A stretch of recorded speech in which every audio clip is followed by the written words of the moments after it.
গেল 10 বছরে অন্য ফসলের তুলনায় লাভজনক হওয়ায় ফল চাষে আগ্রহ বেড়েছে কৃষকদের। রপ্তানির নতুন বাজার সৃষ্টিতে তৎপরতা চালাচ্ছে সরকার।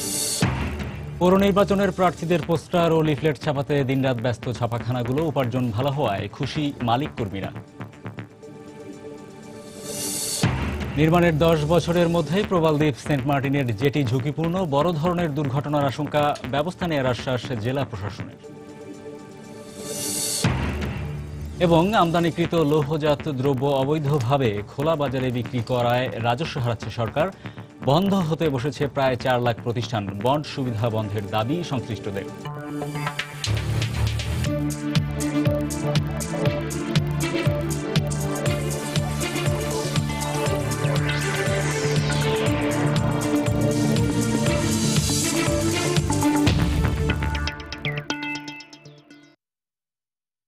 দর্শক, ব্যবসা বাণিজ্যের নানা খবর নিয়ে আমাদের নিয়মিত আয়োজনে সময়ের বাণিজ্যে আপনাদের স্বাগত জানাচ্ছি। সঙ্গে আছি আমি হরিপদ সাহা। দর্শক, অর্থ বাণিজ্যের অন্যান্য খবরের সঙ্গে আজ আমরা আলোচনা করব চামড়া শিল্প নিয়ে। আর এ নিয়ে কথা বলতে আমাদের স্টুডিওতে উপস্থিত হয়েছেন বাংলাদেশ ট্যানার্স অ্যাসোসিয়েশনের ট্রেজারার এবং সমতা লেদার কমপ্লেক্স লিমিটেডের নির্বাহী পরিচালক মিজানুর রহমান।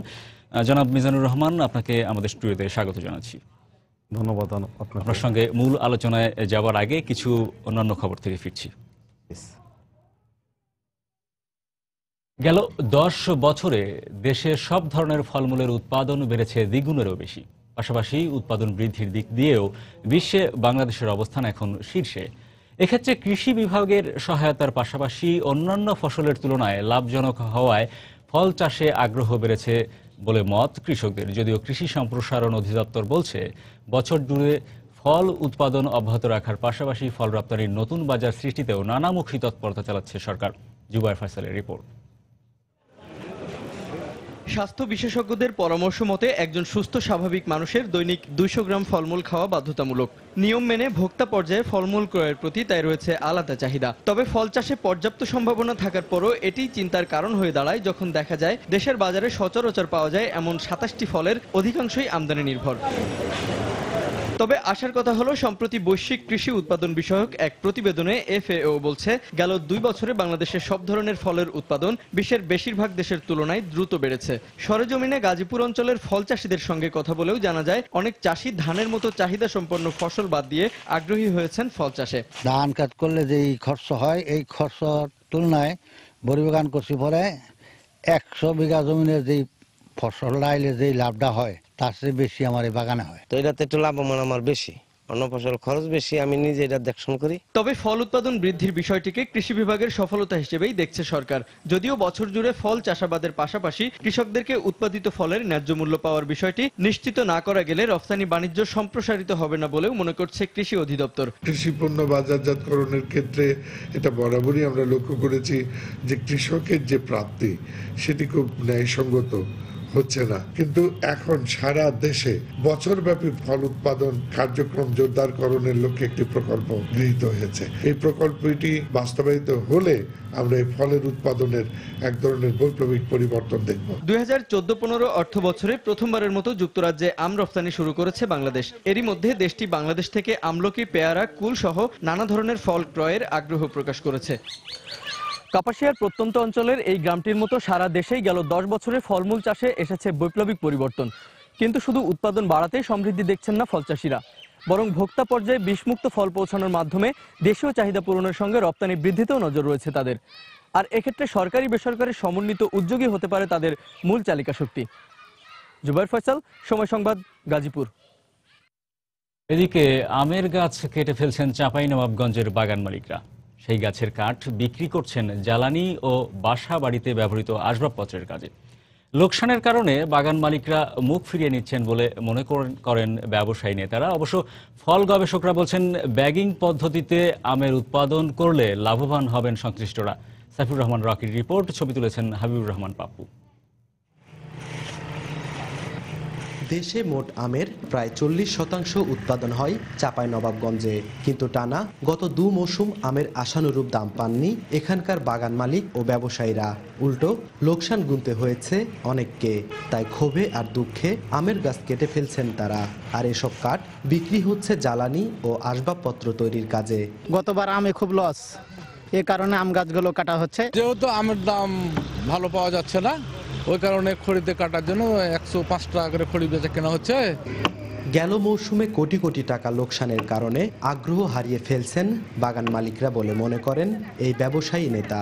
আমাদের চাঁপাইনবাবগঞ্জে যে আমের উপরে বেসরকারি খাতে ব্যবসায়ীরা এগিয়ে আসে, ইন্ডাস্ট্রি করলে আমাদের আম উৎপাদনের সাথে যেসব জড়িত কৃষকরা তারা সঠিক মূল্যটা পাবে। আমরা সরকারের কাছে আহ্বান করব ভবিষ্যতে আম চাষি এবং আম ব্যবসায়ীদেরকে সার্বিক সহায়তা করবে। তবে লাভের মুখ দেখাতে ব্যাগিং পদ্ধতি অনুসরণ করে আম বাগান মালিকদের বিভিন্ন পরামর্শ দিচ্ছেন ফল গবেষকরা।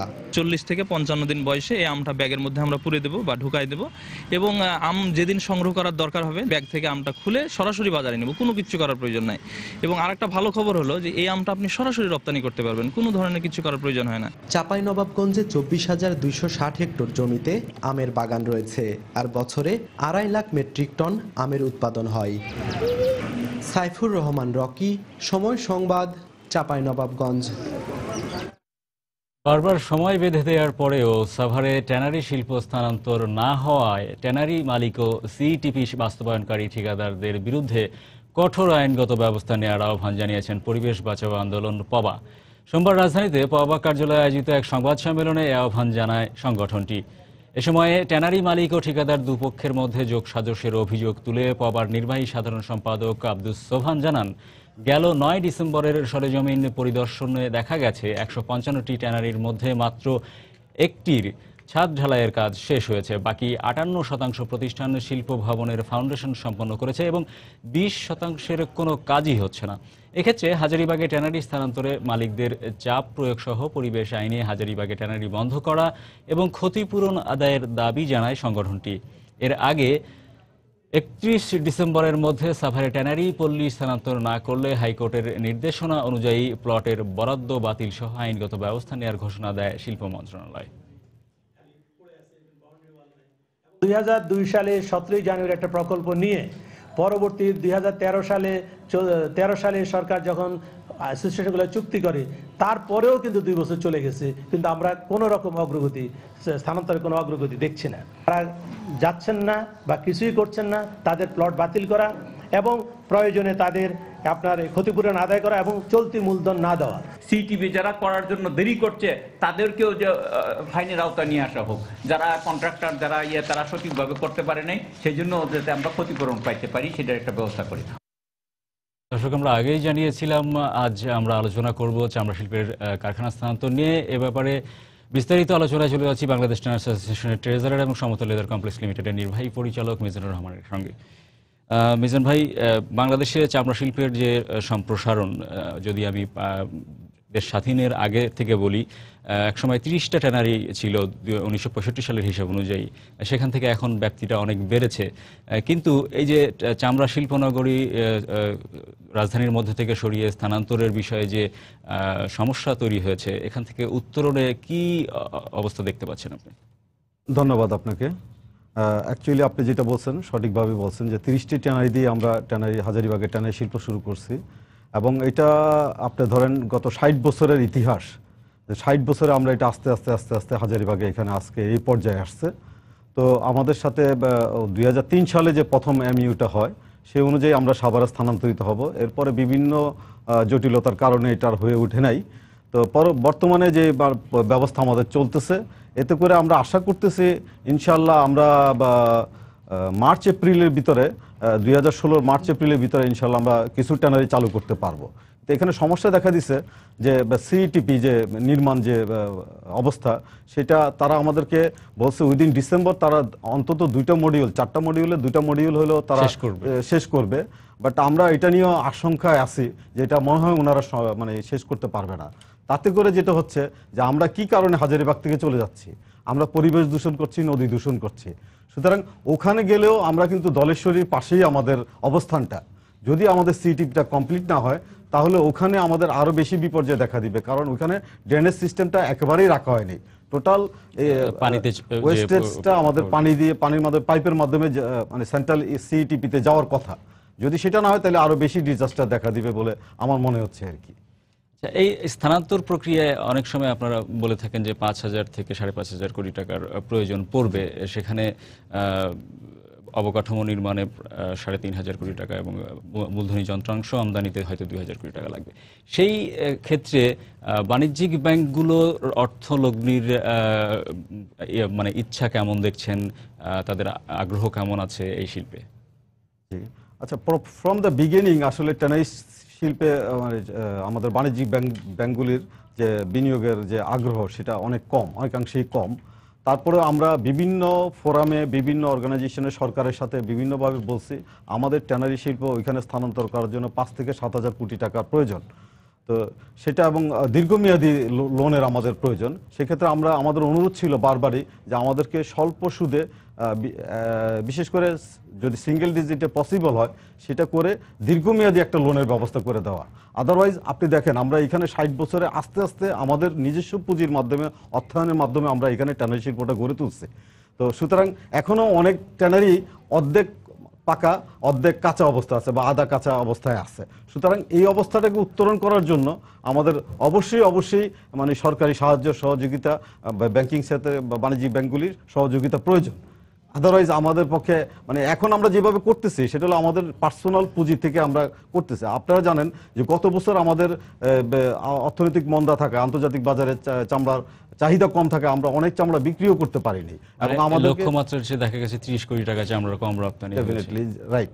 সেটাই যার কারণে এখন আমাদেরকে মার্কিন ডলার অনেক চামড়া আমাদের ট্যানারিতে জমা পড়ে আছে, আমরা বিক্রি করতে পারছি না এবং দামও এখন অনেক কম বলছে। যার কারণে আমরা আমাদের যে বর্তমান পুঁজি থেকেও টাকা মানে ওখানে স্থানান্তর করতে পারছি না। অনেকেই এরই মধ্যে আপনার ব্যক্তিগত সম্পত্তি বিক্রি করে ওখানে কাজকর্ম মানে চালু রাখছে। তো এখন দেখা গেছে যে আমরা যদি মানে আমাদের ইয়েটা না করতে পারি, যে মানে ঋণটা না পাই, তাহলে আমাদের জন্য আসলে বিশেষ একটা সমস্যা দেখা দিবে।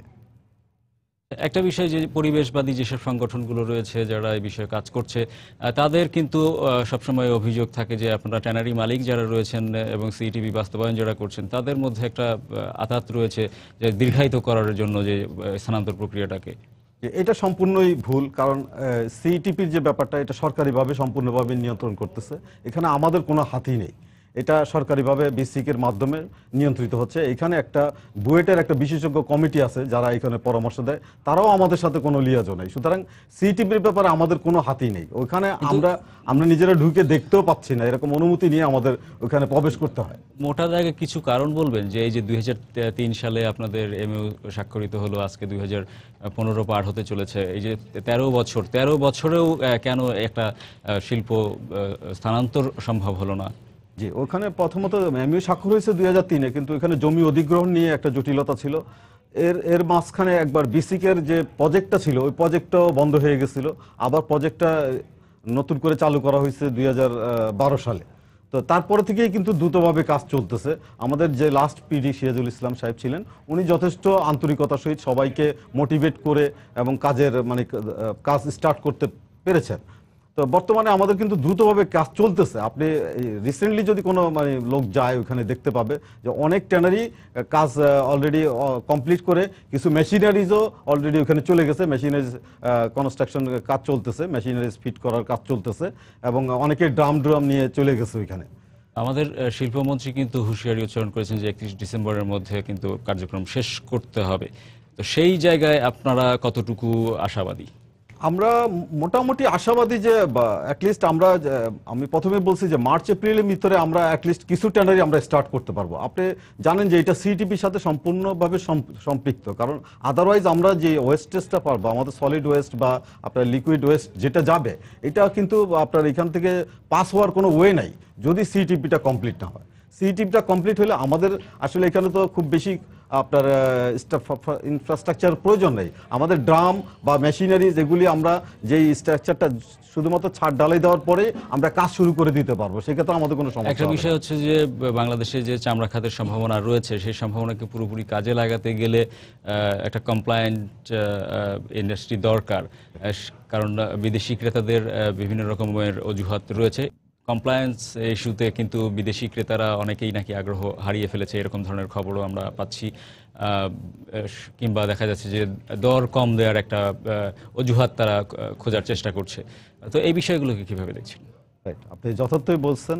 আমাদের যে আন্তর্জাতিক বাজারে কমপ্লায়েন্সের কারণে আমাদের ট্যানারিগুলি থেকে চামড়া কিনতে অনেক বায়ারই আগ্রহ হারিয়ে ফেলছে।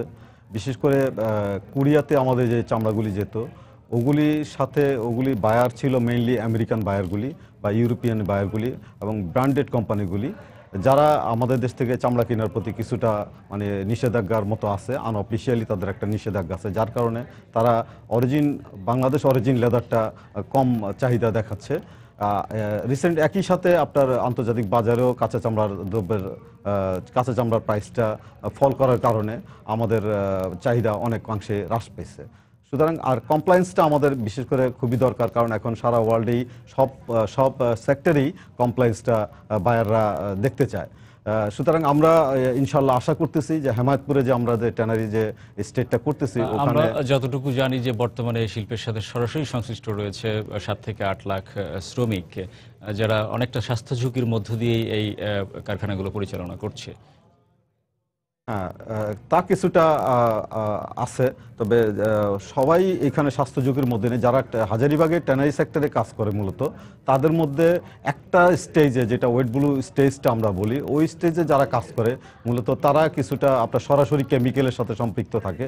তো আমরা যথেষ্ট চেষ্টা করি যেন তারা মানে তাদের যে প্রি মেজারমেন্টগুলি নেওয়া দরকার, যেগুলি করলে মানে কেমিক্যালের সংস্পর্শে আসবে না তাদের স্কিনগুলি বা তাদের শরীরগুলি। কিন্তু সরেজমিনে দেখা গেছে সে খুব বেশি ভালো অবস্থান কিন্তু আমি দেখতে পাই। তারও একটা কারণ আছে, আসলে এখানে যারা শ্রমিক হিসাবে কাজ করে তারা ট্রেন না। আমরা যারা ওই বিশেষ করে ওই সেক্টরটাতে কাজ করে ওয়েট ব্লু স্টেজটাতে, তারা আসলে খুব একটু নতুন ধরনের। প্রতিষ্ঠানের পক্ষ থেকেও তো সেই ধরনের মেজার্স নেওয়া উচিত। হ্যাঁ, ডেফিনেটলি আমাদের কিন্তু সেই ধরনের মেজারগুলি আছে, যেমন হ্যান্ড গ্লাভস, গামবুট, এই ধরনের মেজারমেন্টগুলি আমাদের ব্যবহার। তারা অনেক সময় দেখা যায় কি এখানে যারা কাজ করে তারা ইয়াং এবং এনার্জেটিক, যার কারণে তারা অনেক সময় অবহেলার কারণে বা অলসতার কারণেই তারা ওই কাজগুলি করতে চায় না। আপনি সরেজমিনে দেখবেন যে আমাদের এগুলি সাইডে তারা ফেলায় রেখে তারা হাত দিয়ে বা সরাসরি কাজগুলি করতেছে, কিন্তু আমাদের ইনস্ট্রাকশন থাকে, অবশ্যই আমাদের ইনস্ট্রাকশন থাকে যেন এই কাজগুলি করার সময় অ্যাটলিস্ট তারা গ্লাভস ব্যবহার করে, গামবুট ব্যবহার করে। এটা আমাদের ইনস্ট্রাকশন সবসময় থাকে, সব ট্যানারিরই আছে। এই যে বাংলাদেশের শ্রমিকরা সস্তা শ্রম বিক্রি করে বা একটা শিল্পকে বেশ প্রতিষ্ঠিত করার চেষ্টা করছে, সাথে উদ্যোক্তারাও রয়েছেন, এই সস্তা শ্রমটাই কিন্তু প্রতিযোগী দেশ থেকে বাংলাদেশকে এগিয়ে রেখেছে। চীন, ভারত, তাইওয়ান এদের থেকে এগিয়ে রেখেছে। তো সেই সব জায়গায়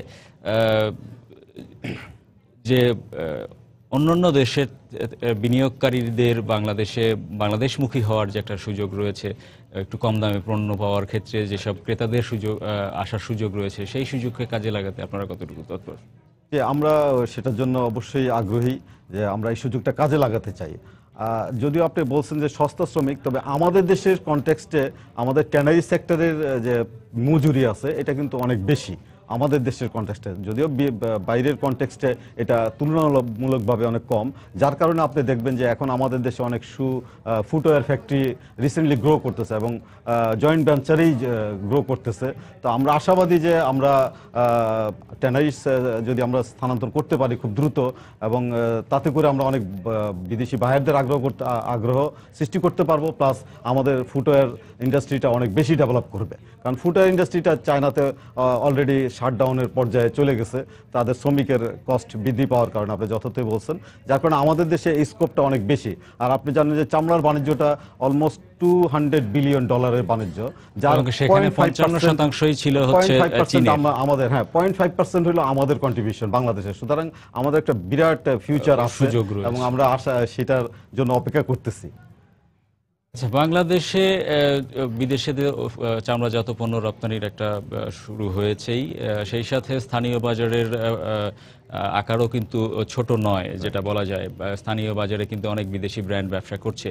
সেই জায়গায় বাংলাদেশের পণ্য নিয়ে বাংলাদেশের বাজার সম্প্রসারণে, বাংলাদেশের স্থানীয় বাজার সম্প্রসারণে কি করা প্রয়োজন? বাংলাদেশের বাজারে অলরেডি আমাদের অনেকগুলি ট্যানারি মালিকরা তাদের ফুটওয়্যার ইন্ডাস্ট্রির শোরুম দিয়েছে। আপনি জানেন অ্যাপেক্স ট্যানারি, প্লাস আপনার বে ট্যানারি, এই ধরনের অনেকেই আসছে, ঢাকা ট্যানারি এই ধরনের অনেকেই আসছে। তো এটারও একটা বিশাল একটা ফিউচার আছে, যেহেতু আমরা বিদেশি পণ্য কিনতে অভ্যস্ত, অনেকেই কিনে, বাট আমাদের যে কোয়ালিটি এখন যেভাবে ডেভেলপ করতেছে, ইনশাল্লাহ আমরা বাংলাদেশের বাজারটাকে আমাদের নিয়ন্ত্রণে নিয়ে আসতে পারবো এবং একটা বিশাল বাজারের সৃষ্টি করতে পারবো। এটা আমরা খুবই আশাবাদী, কারণ এখানে প্রচুর স্কোপ আছে। আর আপনার কোয়ালিটির দিক দিয়ে আমরা যে প্রোডাক্টগুলি এখন আমাদের যে ফুটওয়্যার বা আপনাদের লেডিস ব্যাগ বা অন্য যেগুলি আছে, এগুলি যে আমরা এক্সপোর্ট করতেছি, এগুলি বেশ ভালো কোয়ালিটির এক্সপোর্ট করতেছি। সুতরাং আমরা খুবই আশাবাদী যে এবং স্বল্প দামে আমরা আমাদের দেশের বাজারে এই পণ্যগুলি বাজারজাত করতে পারবো। আচ্ছা, বিদেশি বিনিয়োগে চামড়া খাতে শিল্প গড়ে তোলার ক্ষেত্রে দুই একটা প্রতিষ্ঠান আমরা দেখতে পেয়েছি, সেই সম্ভাবনা আরো ভবিষ্যতে বাড়বে কি? ডেফিনেটলি বাড়বে, কারণ আপনি জানেন যে আমি অলরেডি বলছি যে চায়নাতে অনেক বিশাল একটা মার্কেট ছিল। চায়নার যে মার্কেটটা, ওইটা এখন তাদের ওইখানে শ্রমিকের মজুরি বৃদ্ধি পাওয়ার কারণে তারা আগ্রহে হারিয়ে ফেলছে, যার কারণে তারা অলরেডি আমাদের দেশকে তাদের প্রায়োরিটি লিস্টের 1 নম্বরের দিকে রেখেছে, যে রিইনভেস্টমেন্ট বা রিলোকেশন, তাদের ইনভেস্টমেন্ট রিলোকেশনের ক্ষেত্রে 1 নম্বর প্রায়োরিটিতে আমাদের দেশ আছে। সুতরাং আমাদের সরকারিভাবে প্লাস আমাদের বেসরকারিভাবে আমরা যদি যৌথভাবে উদ্যোগ নেই, তাহলে অবশ্যই আমরা বিদেশি বাংলাদেশে আনতে পারবো। তো বিষয়টা হচ্ছে যে এই যে বিদেশি বিনিয়োগ যদি আসে বাংলাদেশে, সেইটা সরাসরি ট্যানারি শিল্পের সাথে কতটুকু সম্পৃক্ত বা কিভাবে উপকৃত হবে? এটা আমাদের ট্যানারি শিল্পেতে আমরা যদি প্রাইভেটলি চেষ্টা করি, আমাদের যারা বায়ার আছে তাদের সাথে আমরা অলরেডি কমিউনিকেট করতেছি এবং 2-1 জন অলরেডি এভাবে জয়েন্ট ভেঞ্চারে স্টার্টও করতে পেরেছে। তো আমরা চেষ্টা করতেছি যে আমরা এইভাবে বেসরকারিভাবে আমাদের মাধ্যমে তো আমরা চেষ্টা করতেছি, সেক্ষেত্রে আর কি আমরা সরকারের সহযোগিতা চাচ্ছি, যেন সরকার আমাদেরকে বিভিন্ন রোড শো বা বিভিন্ন ট্রেড শো মাধ্যমে যদি আমরা আমাদের দেশকে একটু অ্যাডভার্টাইজ করতে পারি, আমাদের লেদার সেক্টরকে অ্যাডভার্টাইজ করতে পারি বা আমাদের ইনভেস্টমেন্ট পরিবেশটাকে অ্যাডভার্টাইজ করতে পারি, তাহলে আমার ধারণা যে ইনশাল্লাহ আমরা ওদের ভবিষ্যতে খুব ভালো ইনভেস্টমেন্ট বিদেশ থেকে আনতে পারবো। ধন্যবাদ মিজান ভাই, আবারও অন্য কোনো দিন অন্য কোনো বিষয় নিয়ে আলোচনা হবে আপনার সঙ্গে। ধন্যবাদ আপনাকে। দর্শক, আমরা কথা বলছিলাম বাংলাদেশের চামড়া খাতের সম্ভাবনা এবং সমস্যা নিয়ে বাংলাদেশ ট্যানার্স অ্যাসোসিয়েশনের ট্রেজারার মিজানুর রহমানের সঙ্গে। এবারে পৌরসভা নির্বাচনের খবর।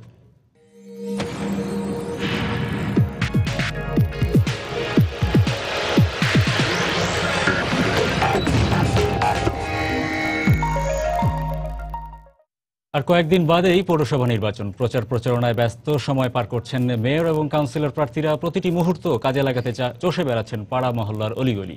এই মুহূর্তে টাঙ্গাইলের মির্জাপুর পৌরসভায় আছেন আমাদের রিপোর্টার সৌমিত্র শুভ্র, সরাসরি চলে যাচ্ছি তার সঙ্গে।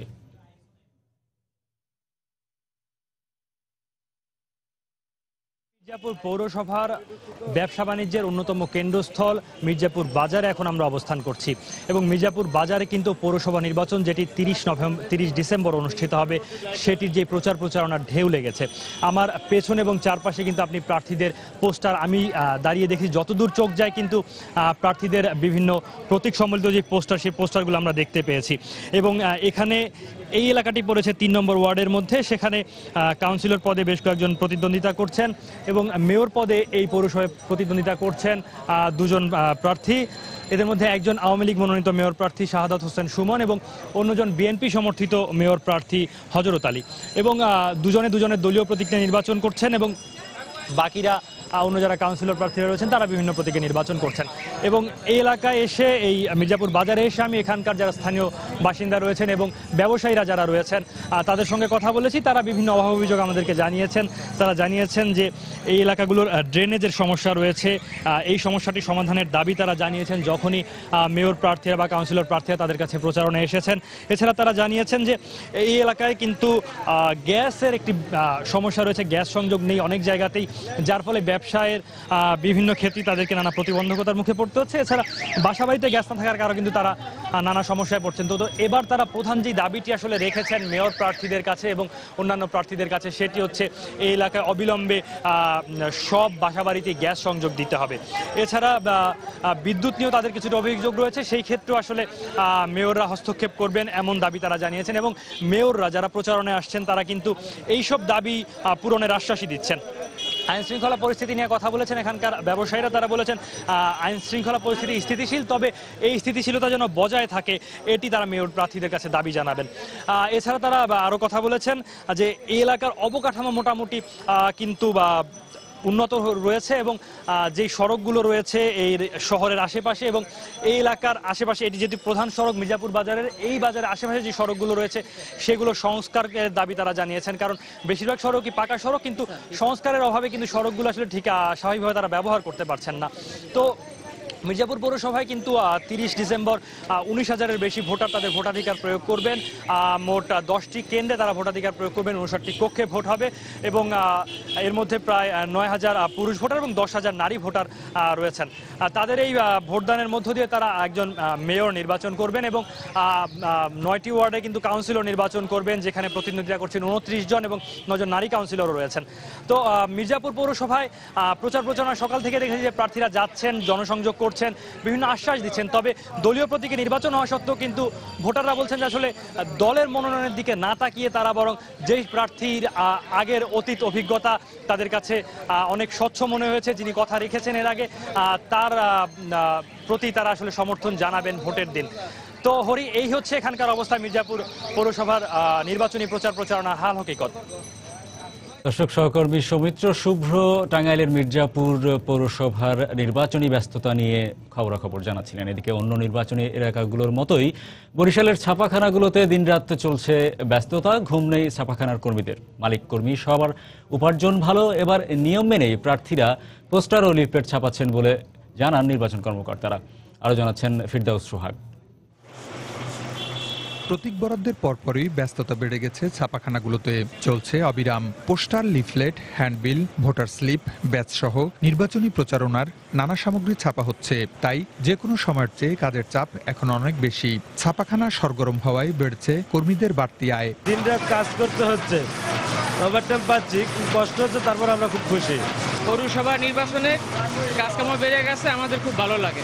দিনরাত পেশে কাজ হচ্ছে, আমরা ব্যস্ত আছি। এবার বরিশালে প্রার্থীদের প্রচার সামগ্রী ছাপা কাজের বড় একটা অংশ হয়েছে ব্রোকারের মাধ্যমে বলে জানালেন এই প্রেস মালিক। এখন পর্যন্ত আমাদের প্রতিষ্ঠান 30 থেকে 35 জন প্রার্থীর পোস্টার ও লিফলেট ছাপার কাজ করেছি।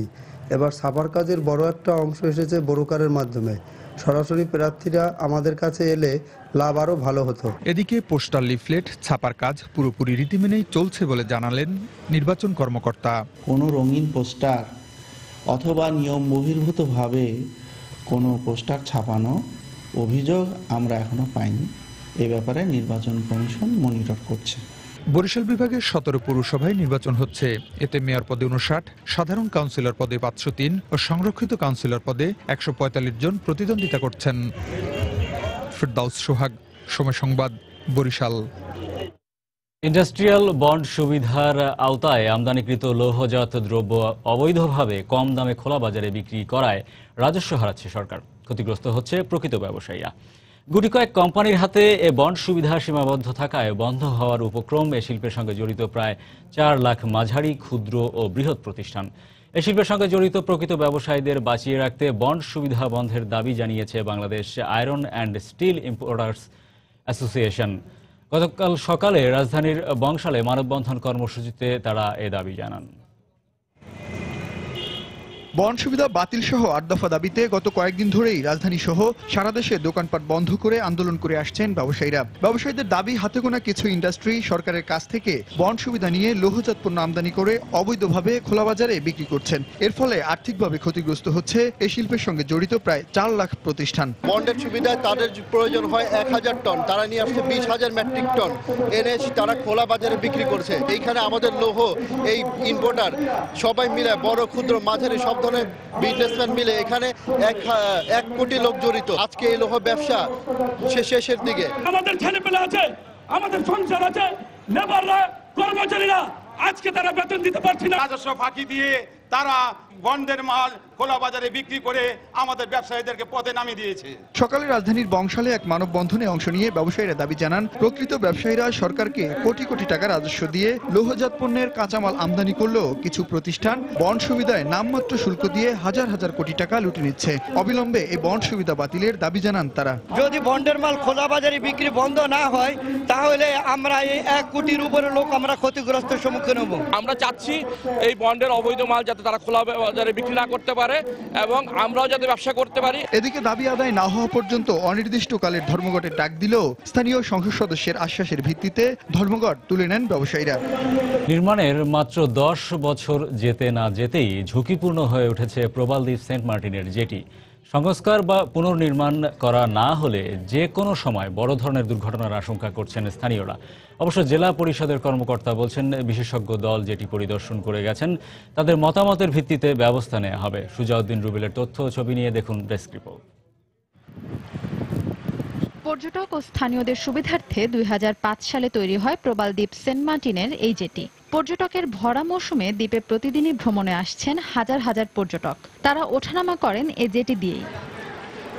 কিন্তু নির্মাণের 10 বছরের মাথায় প্রবল ঢেউয়ের আঘাতে পন্টুনের 3 পাশ সম্পূর্ণ বিকল হয়ে গেছে। মূল জেটির নিচ থেকে নতুন করে ফাটল দেখা দিয়েছে। এতে যে কোনো মুহূর্তে জেটিটি ধসে পড়ার আশঙ্কা করছেন সংশ্লিষ্টরা। যে অবস্থা দেখতেছেন, এটা আপাতত রং লাগিয়ে চলতেছে। প্যাসেঞ্জাররা নামতে উঠতে অনেক আনইজি ফিল করে, তাদের অনেক কষ্ট হয়। অত্যাধিক ভিড় থাকে, এই জন্য দেখা যায় এখানে যদি ভাসমান পল্টন হয় তাহলে সুবিধা হয়। দ্রুত সময়ের মধ্যে জেটিটি মেরামত করা না হলে সেন্ট মার্টিনে পর্যটক আসা বন্ধ হয়ে যাবে বলে জানালেন স্থানীয় জনপ্রতিনিধি। জেটির জরাজীর্ণ অবস্থা, 3টা ফিলার বিম থেকে 2টা ফিলার অলরেডি পড়ে গেছে। অতি সত্বর এই ফিলারের কাজ যদি না করে এই জেটিটা আরো খারাপ হয়ে যাবে এবং শিববিরের মতো কোনো পরিস্থিতি থাকবে না। কক্সবাজার জেলা পরিষদের প্রধান নির্বাহী জানালেন, জেটির ব্যাপারে বিশেষজ্ঞ দলের মতামতের ভিত্তিতে ব্যবস্থা নেওয়া হবে। মন্ত্রণালয়ে জানিয়েছি, মন্ত্রণালয় থেকে একটা স্পেশাল টিম করে দিয়েছে। তো স্পেশাল টিম হচ্ছে সেন্ট মার্টিন ভিজিট করেছে। তারা যেহেতু বিশেষজ্ঞ, এই জন্য তারা বিশেষজ্ঞ মতামত দিবেন। এই মতামতের উপর ভিত্তি করে আমরা জেটির কার্যক্রম গ্রহণ করব। পর্যটনের এ মৌসুমে টেকনাফ সেন্ট মার্টিন নৌ রুটে প্রতিদিন যাতায়াত করছে পর্যটকবাহী 5টি জাহাজ, আর এতে 3 থেকে 5,000 পর্যটক আসছেন। সময় সংবাদ, কক্সবাজার। রাজনৈতিক স্থিতিশীলতা বজায় থাকলে অচিরেই বাংলাদেশের প্রবৃদ্ধির হার চীনকেও ছাড়িয়ে যাবে বলে মন্তব্য করেছেন বাংলাদেশ ব্যাংকের গভর্নর ডক্টর আতিউর রহমান। সোমবার বাংলাদেশ ব্যাংকের প্রধান কার্যালয়ে আয়োজিত এক সেমিনারে তিনি এ মন্তব্য করেন। মানব উন্নয়ন শীর্ষক ওই সেমিনারে তিনি আরও বলেন, যে কোনো খাতে অর্থায়নের ক্ষেত্রে জলবায়ু পরিবর্তনের ঝুঁকিকে গুরুত্বের সাথে বিবেচনা করা হয়। এ সময় জানানো হয়, চামড়া ও বস্ত্র খাতে সবুজ অর্থায়নের লক্ষ্যে বিশ্বব্যাংকের সহায়তায় $500 মিলিয়ন একটি তহবিল গঠন করা হয়েছে। জন্য আমাদেরকে র্যাপ আপ করতে হচ্ছে। এই সময়ে যদি স্থিতিশীল, অন্যতম স্থিতিশীল কোন অর্থনীতির নাম থেকে থাকে, তার নাম বাংলাদেশ। আমাদের ইনফ্লেশন কমে এসছে, রেট অফ ইন্টারেস্ট আস্তে আস্তে কমছে, এক্সচেঞ্জ রেট স্টেবিলিটি আমার মনে হয় যে সবচেয়ে ভালো আমাদের এই অঞ্চলে। রাজনৈতিক স্থিতিশীলতাটা যদি এখন যা আছে এইটুকুন যদি বজায় থাকে, তাহলে আমরা এখন চায়নার সাথে নেক টু নেক ফাইট করছি আমাদের গ্রোথ রেটের বিচারে। আমার ধারণা আমরা তাদেরকে অতিক্রম করে যেতে পারবো এবং ভারতের সাথে আমাদের নেক টু নেক ফাইট হবে।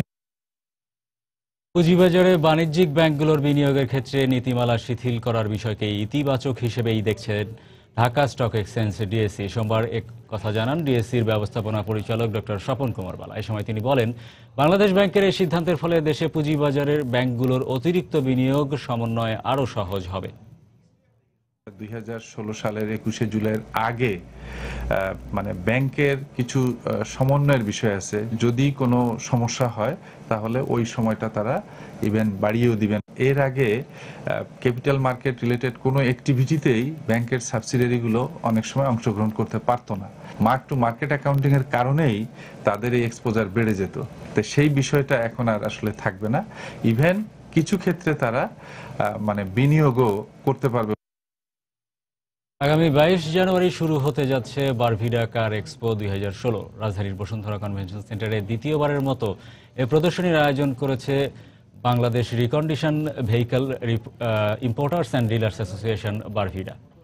প্রদর্শনী উপলক্ষে সোমবার রাজধানীর সেগুনবাগিচায় নিজ কার্যালয়ে এক সংবাদ সম্মেলনে আয়োজন করে বারভিডা। এতে জানানো হয়, 3 দিনব্যাপী এই আয়োজনে জাপানি রিকন্ডিশন গাড়ি ও মার্কেট সম্পর্কে ক্রেতাদের স্বচ্ছ ধারণা দেয়া, গাড়ির পরিচিতি এবং ব্যাপক প্রচারের পাশাপাশি উন্নত প্রযুক্তির পরিবেশ বান্ধব গাড়ি প্রদর্শন করা হবে। 24 জানুয়ারি পর্যন্ত প্রতিদিন সকাল 10টা থেকে রাত 8টা পর্যন্ত চলবে এই প্রদর্শনী।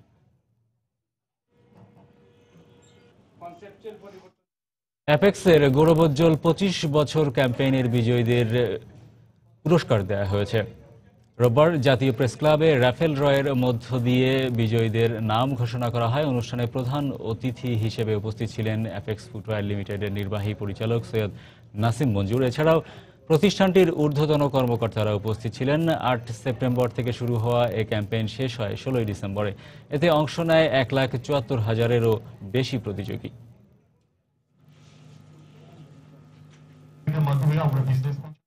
প্রাইম ব্যাংক লিমিটেড মাস্টার কার্ডের সাথে পার্টনারশিপের মাধ্যমে দেশে প্রথমবারের মতো নিয়ে এলো নতুন corporate master card world credit card. সোমবার রাজধানীর একটি হোটেলে নতুন এ সেবার উদ্বোধনী অনুষ্ঠানে উপস্থিত ছিলেন প্রাইম ব্যাংকের ম্যানেজিং ডিরেক্টর আহমেদ কামাল খান চৌধুরী সহ অন্যান্যরা।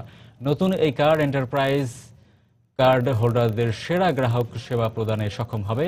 কনজিউমার কার্ডের অফারগুলোও এই কার্ডে থাকবে বলে জানান ব্যাংকটির ঊর্ধ্বতন কর্মকর্তারা। এছাড়া মাস্টার কার্ড ওয়ার্ল্ড কার্ড গ্রাহকরা বিশ্বজুড়ে ট্রাভেল, ডাইনিং ও গলফে 13%-এরও বেশি প্রিমিয়াম অফার পাবেন। বড়দিনের কয়েকদিন আগে যুক্তরাষ্ট্রে অপরিশোধিত জ্বালানি তেলের দাম আরও 2% কমে দাঁড়িয়েছে ব্যারেল প্রতি $36.17।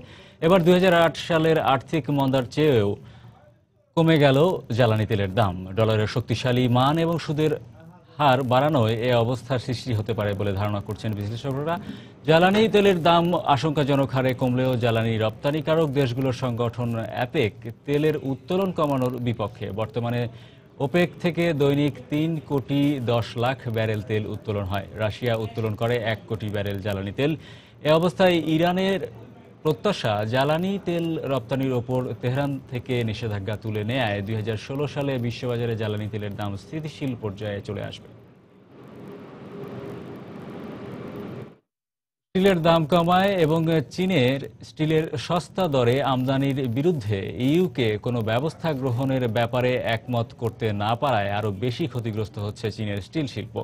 গেল কয়েক মাসে বেকার হয়েছেন এ খাতের সাথে সংশ্লিষ্ট অন্তত 4,000 কর্মী। রেডকার, স্কানথর্প এবং লানার্কশায়ার স্টিল কারখানা বন্ধ হয়ে গেছে চলতি বছরই। মূলত চীনের পণ্যের সাথে প্রতিযোগিতায় টিকতে না পারা ব্রিটেনের স্টিলের চাহিদা কমায়, বিদ্যুৎ খরচ বাড়ায় এবং পাউন্ডের শক্তিশালী মানের কারণে এমন বেহাল দশায় পড়েছে দেশটির স্টিল শিল্প। তবে স্টিল শিল্পের সহায়তায় পদক্ষেপ নেওয়া হচ্ছে বলে জানিয়েছেন সংশ্লিষ্টরা।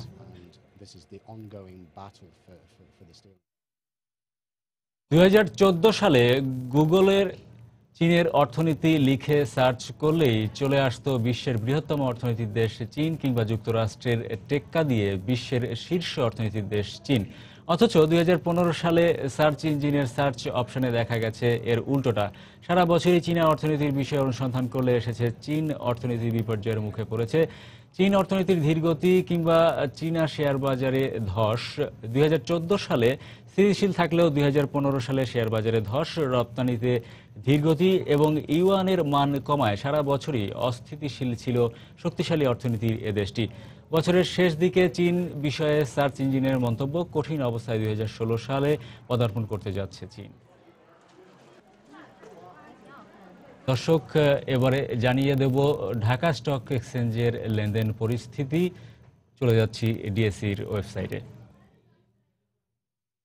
যেটা দেখছি আমরা, ডিএসসি এক্সে এখন পর্যন্ত কিন্তু 23 পয়েন্টের মতো বেড়ে ডিএসসির প্রধান সূচক ডিএসসি এক্স অবস্থান করছে 4,602 পয়েন্টে। ডিএসসির সরিয়া সূচকে 500 পয়েন্ট বেড়েছে এবং অবস্থান করছে 1,106 পয়েন্টে। এবং ডিএসসির বাছাই সূচক 30 ইন্ডেক্স অবস্থান করছে 1,745 পয়েন্টে। সূচক বেড়েছে আজকে ডিএসসি 30 ইন্ডেক্সে 11। এবং সেখান থেকে যদি আজকে দেখি যে লেনদেনে কতটুকু পরিবর্তন এসেছে, লেনদেন হয়েছে এখন পর্যন্ত টাকার অঙ্কে 45 কোটি টাকার শেয়ার এবং মিউচুয়াল ফান্ড, যেটা লক্ষ্য করা যাচ্ছে। এবং লেনদেন হওয়া শেয়ার এবং মিউচুয়াল ফান্ডের মধ্যে